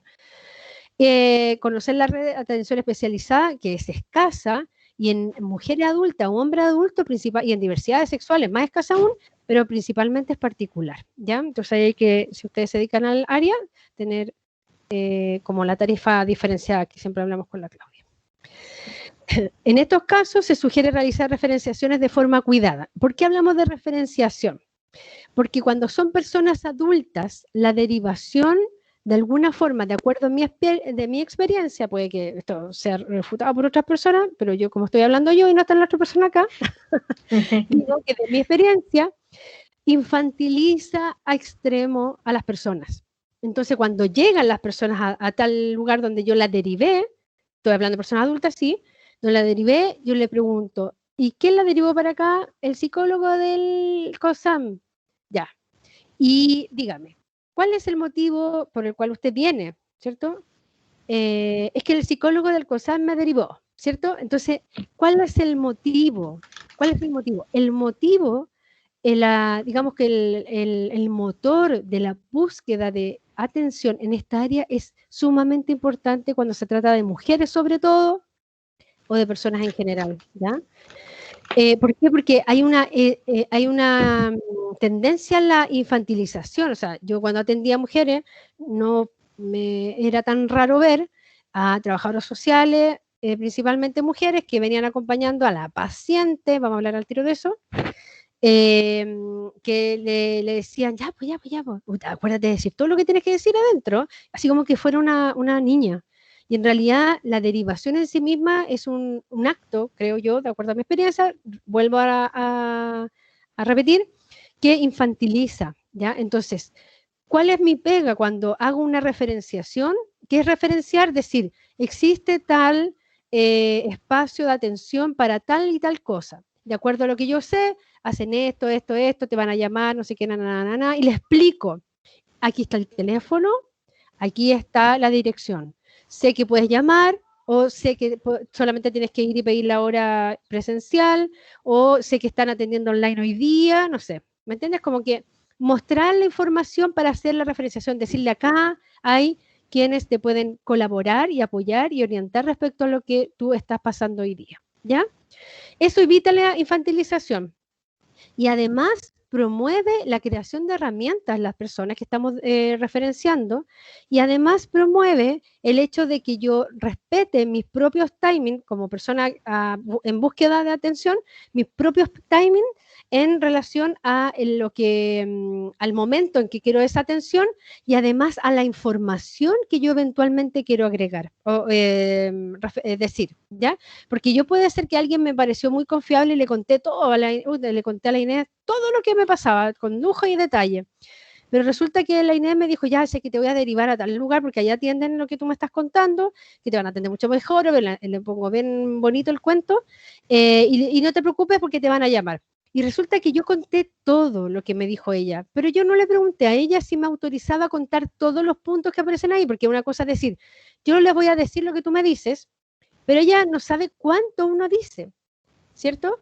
Entonces, cuando alguien referencia a otra persona, es importante que esa persona pueda, de acuerdo a sus tiempos personales, a la confianza o vínculo que pueda establecer con alguien que me va a atender, generar justamente el relato acabado, detallado o escueto, dependiendo de cómo me siento. Y esa libertad hay que entregársela a las personas adultas cuando la derivamos, sobre todo a las mujeres, ¿ya? Eso, por tanto, se debe entregar la mayor cantidad de información. Ahora, Ine, sí, ahora te quiero interrumpir un poquito, porque acá tenemos una pregunta y dice, claro. buenas tardes a todos, agradecido por toda la información. Me gustaría preguntar, si los padres de niños, niñas o adolescentes deciden no denunciar ante situaciones de abuso de terceros, ¿debemos denunciar sin necesidad de ser el profesional a cargo del caso? Mira, yo creo que la pregunta, si tengo que responder cortito, diría que esa es la última opción, ¿ya? Ahora, cuando esto está pasando a nivel, porque esas son las ponderaciones que yo comentaba, ¿ya? Oye, ¿podemos dejar esa pregunta anotadita para poder Sí, responderla después? Porque me gustaría verlos mejor, ¿te parece? ya, perfecto, ningún ¿Ya? problema. Acuérdame, ¿ya? Ya. Entonces, para terminar, entonces, porque esto es como casi lo último ya. Entonces, poder psicoterapéutico, cuando yo les dije, ojo, que tienen poder ustedes, acá cómo vamos refiriendo a las personas. Hay gente que le encanta hablar del paciente, oye, mi paciente, no sé qué, y cuando me dicen doctora, puta, me siento más mejor todavía, ¿cierto? Porque me engrandecen, me dan el título que no tengo, porque además tampoco estudié ningún doctorado, porque los médicos tampoco son doctores, ¿cierto? Ni doctora, sino que el doctorado es un título, ¿cierto? Un título Así que es. me provee finalmente un estudio de doctorado en y significa que yo, más que interventora, que es lo que yo me concibo a mí misma, soy investigadora. Los doctores y doctoras generalmente investigan, ¿ya? Entonces, acá vamos viendo las diferencias desde la perspectiva de género también, ¿cierto? Cuando hablamos de la víctima. El reconocerse víctima es un punto inicial, un punto incipiente del proceso de resignificación, ¿cierto? Yo tengo que reconocer que me pasó algo para poder trabajar y ver cuáles son los elementos y puntos que tengo que de alguna forma intervenir, ¿cierto? Versus la consultante o persona atendida, ¿ya? Cuando yo aplico mi poder toda, les digo, aquí hay una relación de dominación y de subordinación que va a tener características súper asimétricas y por tanto acá hay una persona pasiva y una activa, que soy yo la activa porque soy psicóloga, ¿cierto? Versus la protagonista de la historia, que no soy yo la psicóloga, ¿cierto? Ni mis teorías, ni mi bagaje, ni todo lo que yo tengo no me sirve de nada si es que no protagonizo, si no pongo como protagonista a la persona que está afectada, ¿ya? Si no, genero relaciones de subordinación, ¿cierto? Y de dependencia, porque soy yo la que le dice qué tiene, yo soy la que le dice qué es lo que tiene que trabajar, yo soy la que le dice lo que tiene que hacer y dónde tiene que ir a trabajar el tema que me está diciendo, ¿cierto? Versus la independencia respecto a mis propios timing, mi propio momento, mi contexto en el cual quiero develar esta situación cuando soy una persona adulta, ¿cierto? La sintomatología versus la significación, el significado que yo le voy dando a distintos lugares, cuando de alguna forma se van, o sea, yo creo que el trabajo reparatorio, resignificativo tiene que ver justamente con poder comprender que la situación que me pasa a mí o que me pasó de violencia sexual y que me sigue pasando porque me sigue estimulando y reeditando, es un momento de mi vida como otros momentos que obviamente tiene características especiales y que, dado que no lo he conversado con nadie, porque he estado silenciado todo el rato, me va generando cierta sintomatología o me va refiriendo ciertos signos, significaciones, ¿cierto? En mi vida cotidiana, ¿cierto? En mujer, concebir a la mujer como madre, así como que es mamá y usted es mamá ante todo, y cuando trabajamos y ahí un poco también respondiendo a la pregunta, después vamos a acabar más la respuesta, pero cuando digo, usted es mamá ante todo, entonces usted tiene que deberse, no sé qué, nada, pero resulta que la mamá tiene una historia terrible, ¿cierto? Y al papá ni lo vemos porque es como que está trabajando el pobre, entonces tiene que trabajar nomás. Entonces llamamos y generamos, tensionamos ahí la relación con la mamá y usted tiene que denunciar y me importa un pucho si a usted la violaron, la mamá, usted es mamá, usted hoy día es mamá, se tiene que centrar acá. Heavy, complejo, ¿cierto? Pero cuando concebimos a las mujeres con distintos roles, vamos viendo una mujer distinta, ¿cierto? Una mujer que tuvo una historia, que tiene distintos roles, que le cuesta asistir a la atención, no porque no quiera cuidar a su crío o su cría, sino que porque tiene un trabajo que cuidar, porque resulta que el hombre que dice que está trabajando en realidad no le aporta nada, no sé, tiene una historia, ¿cierto?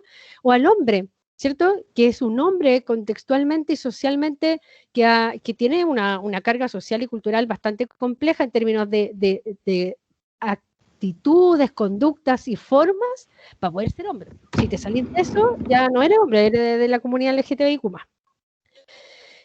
Las derivaciones versus la referenciación, ¿ya? Y acá voy a ver espérame un poquito, y acá viene la bibliografía, que se las voy a, no es para que la lean ahora, pero que principalmente está acabada en temas de género, para que puedan profundizar un poquito en eso, porque ahí va también, creo yo, de acuerdo a mi experiencia, súper autorreferente, que es importante buscar desde dónde, cuál es el paradigma desde el cual yo estoy hablando para trabajar X tema. Ya, y ahí dice muchas gracias. Entonces ahora yo dejo de compartir y vamos a la pregunta de la compañera, de la colega. Dejé de compartir, ¿cierto? Sí, ya dejaste de compartir. Y ahora me... Ahí me estoy viendo. Ya. Ahora entonces te veo. yo incluso puedo leer la pregunta. La pregunta. Ya, pero tenía que ver con entonces los padres los padres o madres de los niños y niñas, y no puedo bajar. Ay, sí. Ahí sí pudiste. Ya, decide denunciar, llame. Yo creo que acá uno tiene que ser súper estratégica. Por eso que es importante conocer las redes en las cuales están insertos los niños y las niñas, ¿ya?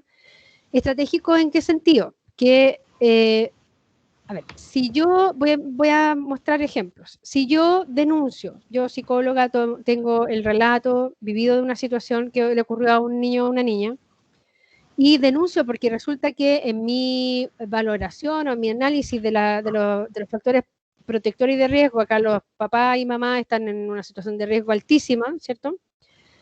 Y denuncio, eventualmente puede ser que la red, ¿cierto?, actúe de forma estimulada, así como alarma, por decirlo de alguna forma, ¿cierto?, no tenga la capacidad la red institucional de hacerse cargo de ese niño o esa niña, y que ese niño o esa niña eventualmente incluso tenga que pasar horas mientras eventualmente el tribunal de familia está buscando a alguien significativo para que se haga cargo. En esas pequeñas horas o en esa tenencia, ¿cierto?, puede pasar cualquier cosa. Cualquier cosa. Entonces, mi acto de denuncia eventual, en primera instancia, como que estoy hablando que lo primero que se me ocurrió, por eso dije, yo lo pongo ahí como en la última opción, el de mi estrategia es la última, porque finalmente va a tener que ser algo, pero tiene que ser bien cuidada, por eso que hablé del cuidado, porque eventualmente en esos minutos que el niño o la niña se va, ¿cierto?, ocurre que le puede pasar que la violenten de nuevo, o incluso que la puedan matar, o que la puedan esconder y llevarse al otro lado y perdemos el rastro, o incluso ocurre mucho, yo lo vi, que cuando la red actúa así por inercia, por decirlo así, como muy arrebatadamente, ¿cierto? Como cuando corre, yo digo cuando corre en círculo, cuando el sistema corre en círculo, se hace la denuncia, el sistema no estaba preparado para recibir en ese momento a esa niña o ese niño, tiene que ir o estar, incluso, voy a ponerlo así, en una comisaría, pero bajo el cuidado de esa mamá que no quiere denunciar. Hay conversaciones pequeñas que no podemos evitar, en donde eventualmente incluso se podría retractar del relato, ¿cierto?, y decir que eso no ocurrió, ¿ya? Ahora, ahí nos convertimos en los psicólogos y las psicólogas, los psicólogos contra el mundo, porque hay una niña, un niño que está diciendo que no ocurrió, hay una adulta o adulto responsable que está diciendo que no, porque cómo no escuchan al niño, se está diciendo que no ocurrió, porque ustedes están viendo esta cosa donde no hay, que no sé qué, nada. Tenemos un juez que nos pone la mano así como, ¿qué hacemos?, ¿cierto? Y nosotros tenemos el relato que sí ocurrieron las situaciones y no nos cabe duda, porque fue súper descriptivo, ¿cierto? Entregó mucho material respecto a temas que no tienen que ver con situaciones que pueda haber experimentado por ciclo vital, ¿me entiende? Como que no nos cabe duda, ¿ya? Ahora, cuando nosotros decimos no nos cabe duda, yo cuando hacía pericia psicológica en esta área, una incluso en la pericia pone, es altamente creíble el relato de, ¿ya? ¿Es medianamente creíble o es escasamente creíble el relato? ¿Ya? Nosotras, si bien nosotros podemos tener casi la certeza, siempre hablamos de certeza, pero no podemos dar fe de que ocurrió porque no estuvimos ahí, pero podemos dar fe si es que nos llaman a declarar, no hay que temerle la declaración. Si nos llaman a declarar, podemos dar fe del relato que nos entrega, de cómo vimos, vamos cruzando variables, coherencia ideoafectiva, el niñito describía cosas y ponía la cara, ¿me entiendes? Como que podemos dar fe del relato, incluso de la coherencia ideoafectiva del relato, ¿ya? Pero no de la situación misma, hay que tener ojo con eso, ¿ya? Entonces, como es la última alternativa, ¿cuáles son las primeras? Las primeras alternativas siempre son favorecer y fortalecer a esa persona que está acompañando, por ejemplo, si es una atención, ¿cierto? Cuando hay sospecha, siempre es bueno entrar con niños y niñas a solas, ¿cierto?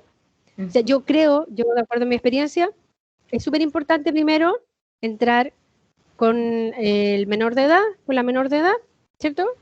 Y después con la persona adulta, no al revés, porque la alianza yo la tengo que hacer con esa persona que voy a atender, que es el niño o niña adolescente. Y yo le explico, mira, tú me contaste la situación X, ¿cierto? Y yo creo en tu relato, ¿cierto? Le explico, le digo que lo fortalezco, que es muy valiente, y le explico que necesito hablar con una persona adulta para poder tener otros antecedentes que no es lo mismo que me está contando esta persona, este niño, esta niña, ¿ya? Para que no quede la sensación de que yo voy a contrastar, porque no tengo que contrastar, a mí ya me entregaron un relato, ¿cierto? No tengo que decir, oiga, ¿y es verdad que el niñito se quedaba solo con no sé quién?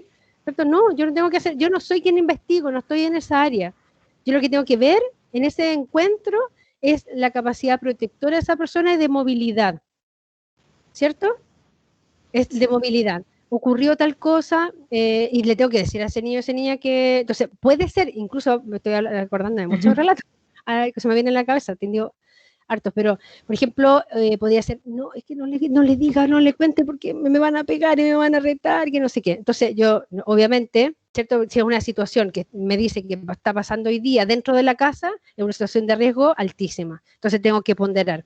Pero si es una situación que pasó hace tiempo con alguien que no está cercano a la familia, puedo tener un poco de tiempo, ¿cierto? Para poder mostrarle a ese niño, a esa niña, la importancia de que las personas que lo rodean son relevantes en el cuidado y que estoy absolutamente segura, porque en realidad vamos a quedar seguras, ¿cierto? De que esa, porque vamos a ver qué capacidad protectora tiene, esa persona no la va a agredir, porque si la va a agredir y sabemos que este cabre mierda, que no sé qué, y me vas a disculpar, porque es que me vas a disculpar, pero yo le pego la palma y ahí entiende que no sé qué, y siempre anda inventando cuestiones, mire que la otra vez dijo que no sé qué cuestión, obviamente si esas han sido las conversaciones, obviamente vamos ponderando los factores de riesgo en esta situación.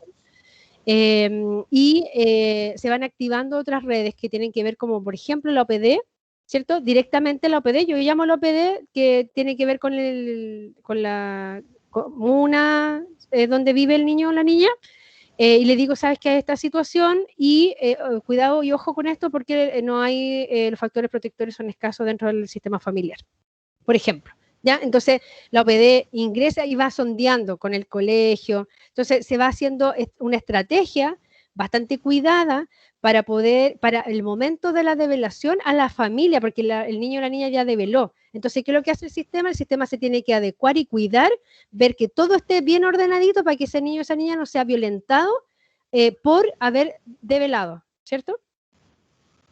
Eso. Sí. No sé si habrá otra pregunta. ¿Quedó clara la explicación? ¿Surgió alguna otra duda? Ahí para que nos vayan retroalimentando. Ahí Danisa quiere hablar. Cuéntanos, Danisa. Yo no sé si quiere prender la cámara. Eso. Si prendo la cámara, voy a ver porque a veces se me pierde la señal. Vamos a ver. Señal. Ya, veamos. Ahí no sé si... Ahí está. ¿Me escuchan, cierto? Sí, te escuchamos y te vemos. Ay, yo no la veo. Veo una D. ¡Ay, no veo! Bueno, buenas tardes a cada una. Me gustó mucho su presentación.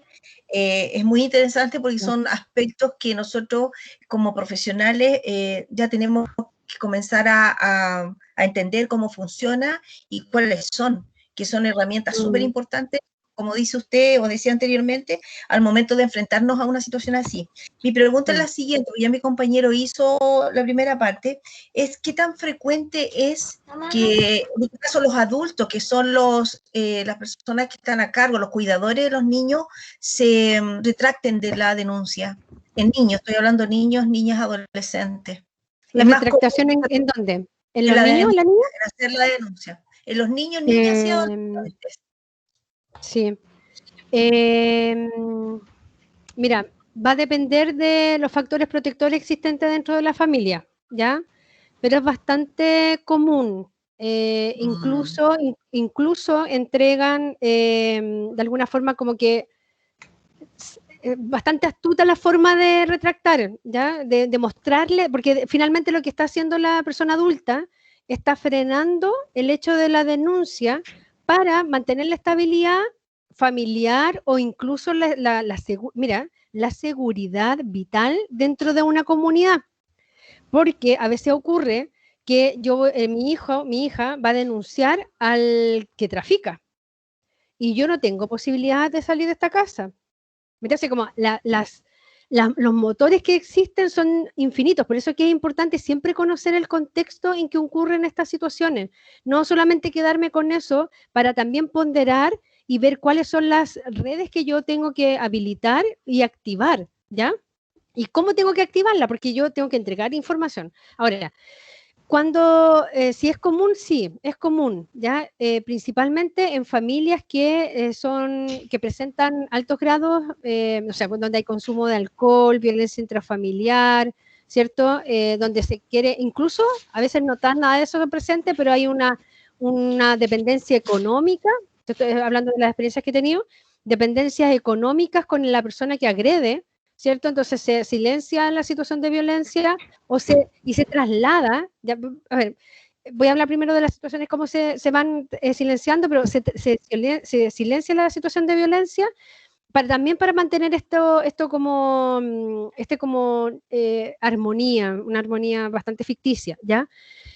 A veces ocurre que hay familias de mujeres violentadas en la infancia por un tío que es el tío agresor y que ha violentado a distintas generaciones, ¿ya? Y hay ciertas observaciones de quien fue violentado en la infancia, ¿cierto? De que se está acercando mucho a niñas, digamos, de una generación nueva. Entonces abro, ¿ya? Y ahí va a depender va a depender justamente, y valga la redundancia, de las dependencias emocionales, sociales, económicas, familiares, qué sé yo, de la dinámica familiar finalmente, la credibilidad de esa develación. ¿Cómo viene a develar ahora? ¿Es porque le tiene envidia? ¿Porque ahora ahora no la pesca? O no sé, ¿cierto? Hay hartos, digamos, como explicaciones a nivel social y cultural. Ahora, ¿cómo se transforma esta retractación? Finalmente, digo que es astuta, ¿por qué? Porque toma elementos de la realidad para darle un significado distinto. Sí, es que yo me acordé que me estaba, porque siempre a una la tía, es como la tía, sí tía, a mí yo me acordé que me estaba bañando y en realidad me pasó la esponja y yo dije que me había tocado y no, la verdad es que no me tocó. Me pasó la esponja, pero resulta que las niñas cuando empiezan a contar esto, al final les digo que no me tocó y uno ve que hay una afectación, ¿cierto? Respecto a la significación de esa experiencia en donde se busca, se manda, es súper heavy esa posición, porque se manda a una niña, a un niño, cierto, menor de edad, a tratar de cambiar el relato, o sea, a mantener un relato con un significado y una experiencia distinta. Entonces es una pega que le encomiendan que genera una situación súper, súper compleja. Y esos elementos se toman para ponderar el pronóstico también de la eventual reparación o resignificación, porque efectivamente, o sea, si yo tengo una familia que no da credibilidad, pero además me utiliza como canal para poder, o sea, me triangula finalmente, ¿cierto? Para poder cambiar el significado de un relato que yo entregué, es súper complejo en la adultez, súper complejo. O sea, yo he atendido mujeres que han pasado por eso en la adultez, y claro, efectivamente están a la base, hay varios, por ejemplo, un trastorno límite de la personalidad, o sea, hay hartas configuraciones que eventualmente ahí se pueden generar fibromialgia extremas y muy complejas. Pero es frecuente, es frecuente. Ya, me quedó muy claro, muy claro. Gracias. Gracias a ti por preguntar. Yo tengo una pregunta también. Hola. En el caso en que uno identifique, ¿qué tal? Bueno, primero quiero agradecer la charla, estuvo muy interesante, como harta información muy actualizada. Bueno, yo trabajé con niños y niñas muy chiquititos, me tocó hacer una denuncia en la OPD. Pero primero yo hablé con la mamá. ¿Ya? Yo hablé con la mamá sobre, justamente me llamó la atención, dentro de las diapos que tú expusiste, esto de las conductas hipersexualizadas, de los juegos reiterativos, o sea, tenía como muchos indicadores. Lo que pasa es que en este caso la niñita nunca contó nada, ¿ya? Pero estaban todos esos indicadores. Entonces hablé con la mamá y la mamá lo negó todo el tiempo. Justamente envié el documento a la OPD, fueron después de un montón de tiempo a ver a la familia y a la niñita la sacaron del colegio. Entonces, en ese caso, o sea, y no era primera vez, No era primera vez que a esa mamá le habían hablado este tema, porque me lo dijo, ay, no, si ya me habían dicho esto en el otro establecimiento donde estaba mi hija, pero un jardín infantil. Ya. Entonces dices, ya, o sea, a ese nivel de negación, ¿dónde va uno? O sea, si yo creo que en este caso Fiscalía directamente. La Fiscalía se va a mover de otra forma mucho más. Mira, la Fiscalía tiene una unidad que es la URAVIT, que es la unidad de atención de víctima y testigo, ¿ya? En donde hay, incluso dentro de la URAVIT, que son bastante especializados en estas materias, hay gente más especializada en violencias sexuales y dependiendo de la edad de los niños y niñas. Entonces, cuando llega la URAVIT es porque son casos complejos, ¿ya? Como tú dijiste, las mamás dicen, algunas mamás o cuidadoras, vamos a ponerlo en las mujeres, porque son quienes más ejercen ese rol, incluso llegan a decir, yo estoy todo el día con la niña o con el niño, yo estoy todo el día, entonces no le puede haber pasado, eso no es así, yo voy para allá y está allá, yo voy a la cocina y está en la cocina, entonces es imposible estar con alguien todo el día, o sea, tener los ojos, es imposible, es una cuestión irreal, ¿ya? Y efectivamente hay hartas disculpas cuando ya están en una situación crónica y sobre todo cuando esta situación conlleva el cambio de colegio, va generando en la niña o en el niño una suerte de desesperanza aprendida, de que yo donde diga y lo que diga finalmente no tiene sentido porque la dinámica se cambia, pero siguen pasando las situaciones si es que era algo actual o más bien pasado. Pero la fiscalía yo diría que, mira, pucha, sí, yo creo que la OPD, a ver, yo una vez tuve una charla, hice una charla en una OPD, y la OPD se queja, bueno, todas las instituciones tienen queja, pero la queja principal de la OPD es que son muchos casos, muchas situaciones para tan poco equipo que va rotando, el tema de las platas, las lucas y todo lo que ocurre en todos los programas que dependen directamente del Estado. Acuérdense del Estado que yo lo nombré ahí como uno de los pilares que va negando, normaliza y genera violencia. Entonces, claro, una cosa es, bueno, si yo decido estar en ese espacio, ¿cierto? Puedo tener dos posiciones. Una, normalizar, ¿cierto? La segunda gráfica, normalizar todo lo que ocurre, o desnormalizar y deconstruir, y mostrar, ¿cierto? Y mostrar. Y tensionar. Yo creo que los agentes interventores finalmente no tensionan tanto. Yo fui siempre una psicóloga bien tensionadora del sistema. No lo pondría en alegona porque es como como no va, pero como que siempre estuve mostrando que las competencias de ciertas instituciones son estas y se está entregando esto, por decirlo así, ¿ya? Claro. Entonces, claro, siempre tensionamos a esa mujer, pero nunca se nos ha ocurrido, por ejemplo, decirle, tensionar al Ministerio del Trabajo, por ejemplo, al Ministerio del Trabajo, para que las mujeres que tienen a cargo niños y niñas tengan un permiso especial para poder asistir a estos programas y puedan hacerse cargo de acuerdo a lo que se les está solicitando en términos de atención, porque a veces una vez a la semana, o sea, es bien, bien desgastante. Pero además tengo que trabajar como mujer, ¿cierto? Tengo que hacer cosas y miles de cosas. Ahora, es importante considerar finalmente que para el tratamiento de estos casos siempre tengo que tener información, no tanto del relato, ¿ya? Porque el relato va a ser, como les dije, escueto o súper detallado, pero es el relato, ¿ya? Del contexto. Es súper importante el contexto, porque el contexto son los que me entregan a mí elementos para poder ponderar los tiempos que tengo como denunciante, ¿cierto? Y agilizar o ver a dónde tengo que finalmente denunciar.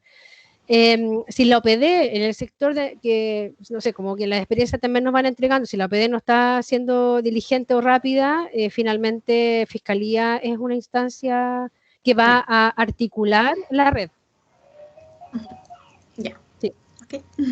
Gracias. No, gracias a ti. ¿Alguien más quiere hacer alguna pregunta? Bueno, mientras tanto yo tenía una inquietud que te quería preguntar. Ine, ¿qué sucede cuando un niño, niña o niña, no sé, de 11 años, por ejemplo, es violentado sexualmente por otro de 16, 17 años? ¿Qué es lo que pasa ahí? Claro, como entre las figuras legales, etcétera. A ver, de 16, 17 años hay responsabilidad penal juvenil, ¿ya? Se trabaja y hay una contextualización de acuerdo a la edad, porque no es, a ver, 17 años va a depender de los meses, es súper loco lo que estoy diciendo, pero si tiene 17 años, 6 meses, lo más probable es que sea tratado o sea, siempre va a ser tratado por la responsabilidad penal juvenil, pero en términos... digamos como, a ver, en términos procesales es poco probable que vaya a la cárcel, pero sí hay programas, no sé si hoy día están, entiendo que sí, pero hay programas que, por ejemplo, hay un programa que se llama Paz, que es Programa con Agresores Sexuales, que es bien feo el nombre, pero se llamaba Paz, ¿cierto? Que trabajaba con independiente de la edad, con quien agredía, y en su mayor, de hecho creo que tenían el 100% de personas ingresadas que eran niños, ¿ya? Hombres, ¿ya? Y ese es el PAS, ¿ya? Ese es un espacio, digamos, de trabajo para 17 años, 6 meses, ¿cierto? De incorporación. Ahora, el sistema solito, porque hay ciertos vicios, y el sistema solito va a decir 17 años, 6 meses, se regula legalmente por el proceso más juvenil, pero lo más probable es que quede ahí como, entre comillas, como el limbo, por decirlo así, ¿ya? Pasa también con las personas que son violentadas y que develan cerca de los 17 o 17 años, 6 meses, el sistema tensiona, finalmente no lo ingresan al programa y después tienen que buscar apoyo en otros espacios y otras redes que son para personas adultas. ¿Me entiendes? Como que igual es complejo la edad. Si es de 11 años, efectivamente va a ser atendido por programa especializado que es el PAS, y hay que contextualizar también el tipo de agresión, la cronicidad, la relación existente dentro de las personas, si había una relación de dominación-subordinación, si eran hermanos, si la diferencia entre 11 y algo no era tan grande, ¿me entiendes? Como que eventualmente incluso la connotación, esto es súper importante, no lo había dicho, cuando estamos hablando de niño y adolescente, la connotación de la situación de violencia, ¿cierto? En sí misma tiene a veces, o sea, en su mayoría, tiene más impronta del sistema familiar que a veces de la propia niño o niña. Ya estoy hablando cuando ocurre entre dos menores de edad, ¿ya? Yo he escuchado adultos responsables decir, oye, le cagaste la vida a mi hijo, a mi hija, no sé qué, y el niño así como, ¿qué onda? ¿Qué pasó acá? Yo estaba jugando el papá y la mamá, no más. ¿Me entiendes? Como que hay significaciones, y ese es un trabajo que se hace con las personas adultas, que están a cargo de alguien que está digamos, en atención con una, de qué es propio de la significación del niño o la niña y que es tanto de la significación que estamos otorgando, ¿ya? Cuando hago esa separación, o sea, cuando las personas adultas que están haciendo tendencia hacen esa separación, el pronóstico de la resignificación es muy auspicioso, por decirlo así, tiene muy buen pronóstico, ¿ya? Si no hay buen pronóstico porque las personas que están cuidando fueron violentadas y están proyectando en este niño o niña y están haciendo cosas que no hicieron con ellas, pero lo están haciendo de una forma súper desmedida, ¿cierto? Tiene un pronóstico bien complejo en el tratamiento en sí mismo. Ya, muchas gracias, porque yo creo que eso también es importante como también señalar, porque si hay abusos dentro de dos menores de edad, es distinto que tengan 1 o 2 años de diferencia, que pudiese ser más desde, entre comillas, el juego, exacto, pero si son 5 o 6 años de diferencia, obviamente también cambia la situación. Sí, sí, así es. Ine, nada más que agradecer. ¿Parece que llegamos al final? Sí. Ya van a ser las 8, se nos pasó volando el tiempo. Sí, Así que espero no haber sido muy latera. Creo que no, porque preguntaron, etcétera. Siento que fue bien dinámico y espero que esto sea significativo también para todos los que están presentes. Acá dicen, aquí Katy dice también, muchas gracias, muy buena presentación. Aquí están escribiendo, Muchas así gracias, que voy a ir leyendo. muchas gracias. Sí, gracias. Ahí también Paz dice, muchas gracias, Inés. Bueno, cualquier duda que les surjan, o no sé, cualquier cosa, yo en mi presentación ahí mostré mi correo. A veces el tiempo obviamente no es tan todo lo que uno quisiera, Sí, pero se hace siempre se corto. contestan, sí, siempre se contestan. Y si tienen que hacer tesis acá en tu curso después, No, al ya finalizar la carrera, egresaron. Este ¿en era lo serio? último. Bueno, cuando estudien el magíster, cuando estudien magíster y se sigan perfeccionando, esta es una materia súper importante y siempre yo digo, bueno, mi tesis de magíster yo la hice en esta materia, donde principalmente con personas, mujeres que buscan atención, tienen esa particularidad, entonces ahí voy haciendo lecturas sobre el tema. Es importante recoger el relato, el análisis del relato es súper importante. Yo creo que ahí hay que poner el acento para poder ir comprendiendo y entendiendo las estrategias y eventuales formas de intervención. Muchas gracias, Camila. Espérate, acabo no. Espérame. No se lo estoy leyendo. Yo ahora ¿Tú lo estás puedo leyendo? verla, sí. Puedo verla, sí. Sí. Espérate, porque yo no estoy leyendo. Muchas gracias, Dani. Claro, aquí Carla dice muchas gracias por toda la información, de mucha utilidad. Carla también. Dani dice muchas gracias, la presentación fue muy enriquecedora para el trabajo de nuestra profesión.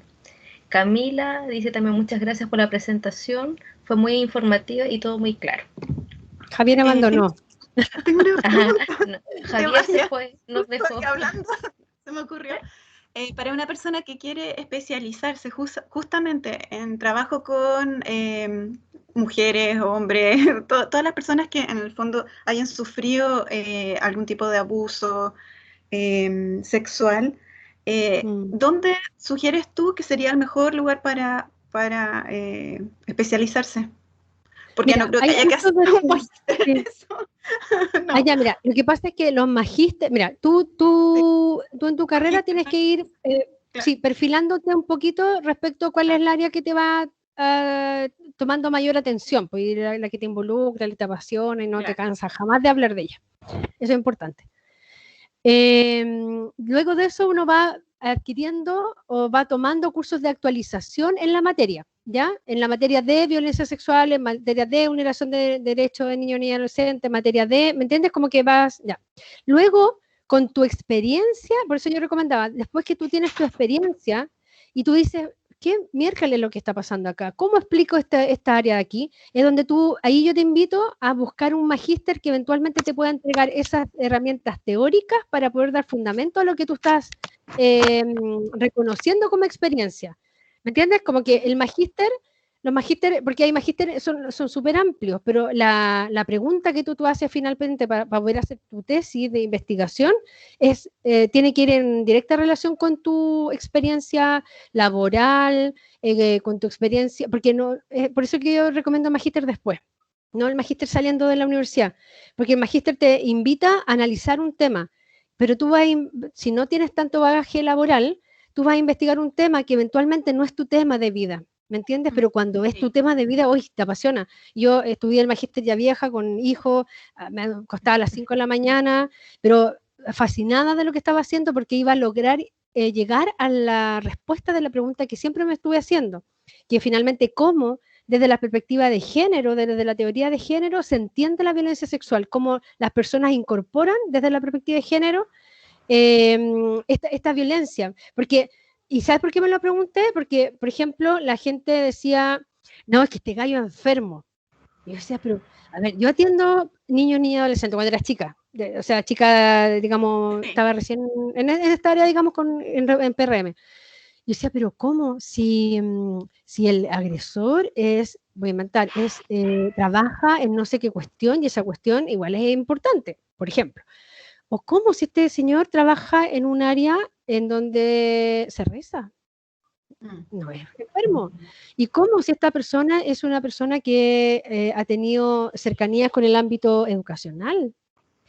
¿Me entiendes? Entonces yo decía, no, no son enfermos. Después, cuando me fui trasladando de edades en el trabajo, vas comprendiendo que las personas decían, por ejemplo, relato, a mí me decían, no te puedo creer que él te hizo eso, si a mí me ayudó cuántas veces a bajar las cosas del auto, o es dirigente de no sé dónde, o es no sé qué, o sea, tienen cargos de poder, y yo dije, no, pues esto no. Entonces, cuando voy comprendiendo que estos relatos de dolor finalmente tienen una explicación en la sociedad y en la cultura, yo dije, esta cuestión tiene que ver con temas de género. Y me fui a hacer la magíster de género, pucha, y con me demoré como 3, 4 años en poder entender, y por eso se lo entregué a ustedes súper fácil en una diapo, este engranaje. Este engranaje son 4 años de comprender finalmente cómo se baja la teoría de género, cómo se palpa. Y en la violencia sexual está ahí, pues la relación de dominación-subordinación, anteponer mi necesidad de satisfacción frente a la tuya. A mí no me importa lo que a ti te pasa. Me importa un puto si estáis gozando. Yo lo hago. Veo la oportunidad. Estáis tomada, estáis con la mini. Yo lo agarro la oportunidad. Te domino, te subordino. Y las mujeres, como tenemos toda una forma de entender la sociedad y la cultura, ¿cierto? Respondo con temor, me anula, me da miedo, ¿cierto? Y me silencio en el momento y después me sigo silenciando porque nadie me va a creer. Tengo 45 años, ¿cómo van a creer que me violaron en la calle? No me creen. Entonces, mejor me callo. Entonces, en realidad yo creo que los cursos de actualización en los temas que a ti te interesan y en los que estás teniendo bagaje laboral, y posteriormente, cuando tú tengas estas dudas de intervención, estudiar, buscar el magíster. Yo creo que esto que te estoy recomendando es lo más satisfactorio que hay. Porque es distinto meterse un magíster para poder tener el grado, no más, Claro. y estar ahí, pero con los ojos, la tremenda ojera, escribiendo. Es distinto a estar apasionada buscando información. Eso es mi recomendación. Muchas gracias. No, de nada. Ya, ¿alguien Ahora más? sí llegó la hora. Ahora sí, llegó la hora. Ya, ¿nadie más quiere decir nada para que nos Oye, despidamos? muchas gracias por su presencia, por su tolerancia, por su apertura, por su escucha. Muchas gracias. Y gracias a la Gracias a invitación. ustedes. Gracias a ustedes. Y a usted. Muchas gracias. Muchas gracias, Javier. Sí. Que estén muy bien y nosotros pues hablamos por teléfono. Un besito. Un abrazo gigante. Cuídense mucho, sobre todo en este contexto, que aquí hay que tener amor a las otras personas, cuidarse. No solamente porque yo soy joven y no soy joven, pero si fuera joven, soy joven y no me contagio, sino que porque mi contagio puede ser perjudicial para otras personas también. Muchas gracias. Así es. Ya, que estén muy bien. Ahí sí, chao, chao. Chao.